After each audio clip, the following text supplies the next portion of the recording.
শোনেন আমাদের লাস্ট শোনেন বেসিক্যালি আমরা কি বলছি, আমাদের প্রেসিডেন্ট সাহেব কি বলছে, এই বোর্ড কি বলছে, যে বেসিক্যালি হচ্ছে যে আমাদের আগের যে এক্সপিরিয়েন্স, আমাদের অ্যাকচুয়ালি বিপিএল এর নামটা আমরা কিন্তু নিচে নামিয়ে দিয়েছি, ঠিক আছে? সো এইটাকে আমরা চাচ্ছি ইমপ্রুভ করার জন্য। সো আমাদের ফার্স্ট প্রায়োরিটি হচ্ছে দুটো এখানে। ফার্স্ট প্রায়োরিটি হচ্ছে যে এইবার বিপিএল শেষ করার সাথে সাথে যাদের যত তাড়াতাড়ি পাওয়া যায় তাদের সব প্লেয়ারদের সবাই দেনা, হ্যাঁ, পেমেন্ট ক্লিয়ার। সেকেন্ড হচ্ছে অ্যান্টি কারাপশন, ইন্টিগ্রিটি, এইটা হচ্ছে প্রায়োরিটি। আপনারাও জানেন অনেক আমরা শুনেছি কমপ্লেন। সো আমাদের আটমোস্ট মানে অ্যাটেনশন হচ্ছে ইন্টিগ্রিটিতে।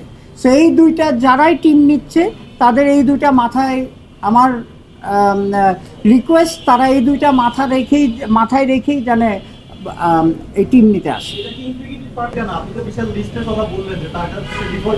হ্যাঁ, লিগ্যাল অ্যাকশন চলছে, সেটাই তো আমরা বলছি আপনাকে যে ইনজাংশনটা উনি নিয়েছিল সেটা কোর্ট থেকে আমরা কিন্তু ওটা অ্যাকসেপ্ট করিনি, অ্যান্ড উই অ্যাপিল, এবং অ্যাপিল করে আমরা ওটার উপরে স্টে পেয়েছি, এবং তার কাছ থেকে টাকা রিকভার করার জন্য যত আইনি প্রক্রিয়া কোনোটাই আমরা কোনো কার্পণ্য রাখছি না, and we are taking very strong legal actions. এবং এইবার যে উনি কমপ্লায়েন্সের কথা বললো, compliance is of utmost importance. এইবার আমরা the board has decided there is zero tolerance policy regarding non compliance. কোনো নন কমপ্লায়েন্ট কাউকে আসলে বিপিএল এ পার্টিসিপেট করতে দেওয়া হবে না।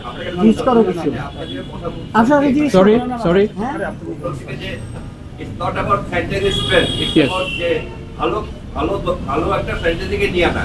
এই যে খারাপ ফ্র্যাঞ্চাইজি থাকলে তাদেরকে বাদ দেওয়ার পরে যারা থাকবে তারাই আর কি যোগ্যতা থেকে যারা খারাপ তারা বাদ করার পরে তারপর অটো আর কি যাবে, এই তো হচ্ছে ব্যাপার। রাইট, মানে যোগ্যতা আসলে যারা ভালো তারাই আসবে, দ্যাট ইজ দ্য যোগ্যতা।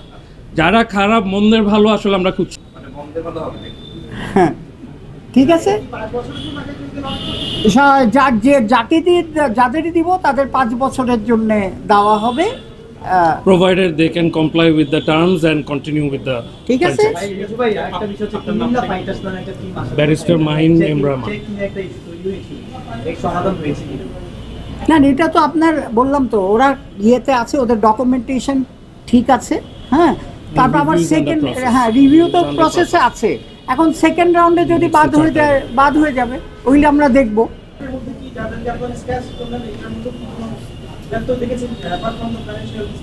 না এদের তো ডকুমেন্টেই শর্টেজ, তো ওইটুকুতে যেতে পারিনি আমরা। এখন অন্যদের নিয়ে আমরা এই প্রসেস করছি। তো আপনারা সবাই জানেন যে এসকিউ স্পোর্টস নামে একটি প্রতিষ্ঠান, যারা ফার্স্ট, সেকেন্ড এবং 11th এডিশনে চিটাগং কিংসের ফ্র্যাঞ্চাইজি ছিল বিপিএলের, তারা একটি মামলা করেছিল। তারা তো ডিফল্ট করেছে, আপনারা জানেন, তাদের পেমেন্ট ডিফল্ট করার কারণে তাদেরকে টার্মিনেট করা হয়েছে। তো তারা একটা মামলা করেছিল হাইকোর্ট ডিভিশনে। সেই হাইকোর্ট ডিভিশনে এই আসন্ন 12তম এডিশনে তাদের চিটাগং কিংসের ফ্র্যাঞ্চাইজটা তাদেরকে দেওয়ার জন্য এই মর্মে একটি আদেশ, একটি ইনজাংশন তারা বিসিবির উপরে নিয়েছিল। সেটির এগেনস্টে বিসিবির পক্ষে আজকে আমরা অনারেবল চেম্বার জাজ অফ দ্য অ্যাপেলেট ডিভিশন, সেখানে আমরা আপিল করি।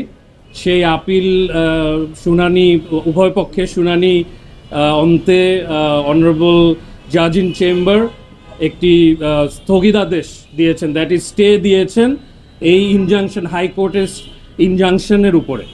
তো তাতে যা দাঁড়ালো যে বিসিবি আসলে এখন যে কাউকে আসলে কনসিডার করতে পারবে চিটাগংয়ের যে বিপিএল টিম সেটা দেওয়ার জন্য, এবং সেটা টার্মস অ্যান্ড কন্ডিশনস যারাই ফুলফিল করবে তাকেই আসলে দিতে পারবে, এই মর্মে এখন লিগাল পজিশনটা দাঁড়ায়। So this is the update. আর আমাদের থার্ড গভর্নিং কাউন্সিলের মিটিং ছিল আজকে।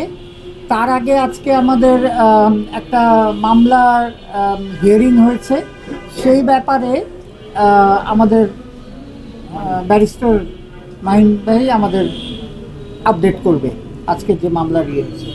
প্লাস আমাদের আগের এডিশনেরও অনেকগুলি ডিসপিউট ওনার সাথে আছে, যেটা আরবিট্রেশনে চলছে। So this is Chittagong Kings' situation.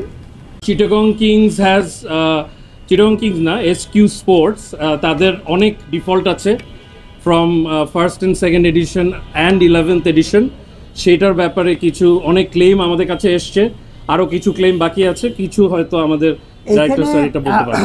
আমাদের কাছে যে কমপ্লেনগুলি এসছে যেরকম তারা শন টেট তাদের কাছে প্রায় $37,000 পায়।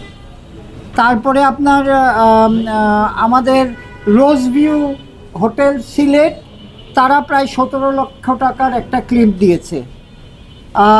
তারপরে আপনার আমাদের শেরাটন হোটেল একটা 29 লক্ষ টাকার ক্লেম দিয়েছে। অ্যান্ড এরকমভাবে আপনারা জানেন যে অনেক ক্রিকেট প্লেয়ারও কিন্তু সোশ্যাল মিডিয়ায় এসে বলতেছে যে তারা টাকা পায়নি। তার আগে আপনারা জানেন শহীদ আফ্রিদিও ক্লেম করেছিল, আর কেনেডিয়ানও যে ইয়াসি সাগর উনিও কমপ্লেন করেছিল। তো সুতরাং